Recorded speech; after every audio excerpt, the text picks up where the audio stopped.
নারীদের নিরাপদ ও স্বাচ্ছন্দ্যময় যাতায়াত নিশ্চিত করতে রাজধানী ঢাকার বিভিন্ন গুরুত্বপূর্ণ রুটে চালু হতে যাচ্ছে পিঙ্ক বাস সার্ভিস। 2026-27 অর্থবছরের জাতীয় বাজেট বক্তৃতায় এ ঘোষণা দিয়েছেন অর্থমন্ত্রী আমির খসরু মাহমুদ চৌধুরী। বৃহস্পতিবার জাতীয় সংসদে বাজেট উপস্থাপনকালে অর্থমন্ত্রী বলেন, কর্মজীবী নারী, শ্রমিক ও শিক্ষার্থীদের নিরাপত্তা নিশ্চিত করতে সরকার একাধিক উদ্যোগ হাতে নিয়েছে। এর অংশ হিসেবে নারীদের জন্য বিশেষ পরিবহন সুবিধা চালুর সিদ্ধান্ত নেওয়া হয়েছে।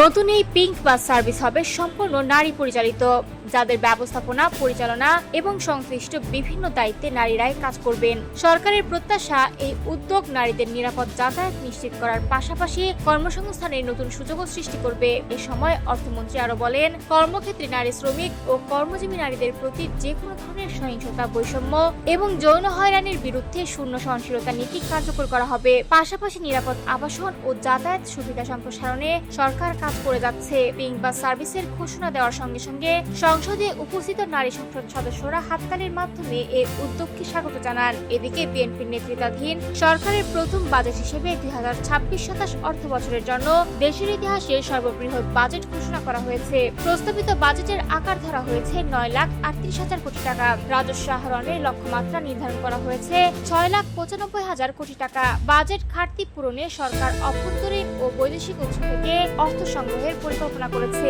সরকার বলছে, এই বাজেটের মূল লক্ষ্য অর্থনৈতিক প্রবৃদ্ধি ত্বরান্বিত করা, মানব সম্পদ উন্নয়ন, ব্যবসা বাণিজ্যের পরিবেশ সহজ করা এবং বাংলাদেশকে $1 ট্রিলিয়ন অর্থনৈতিক পথে আরো এগিয়ে নেওয়া।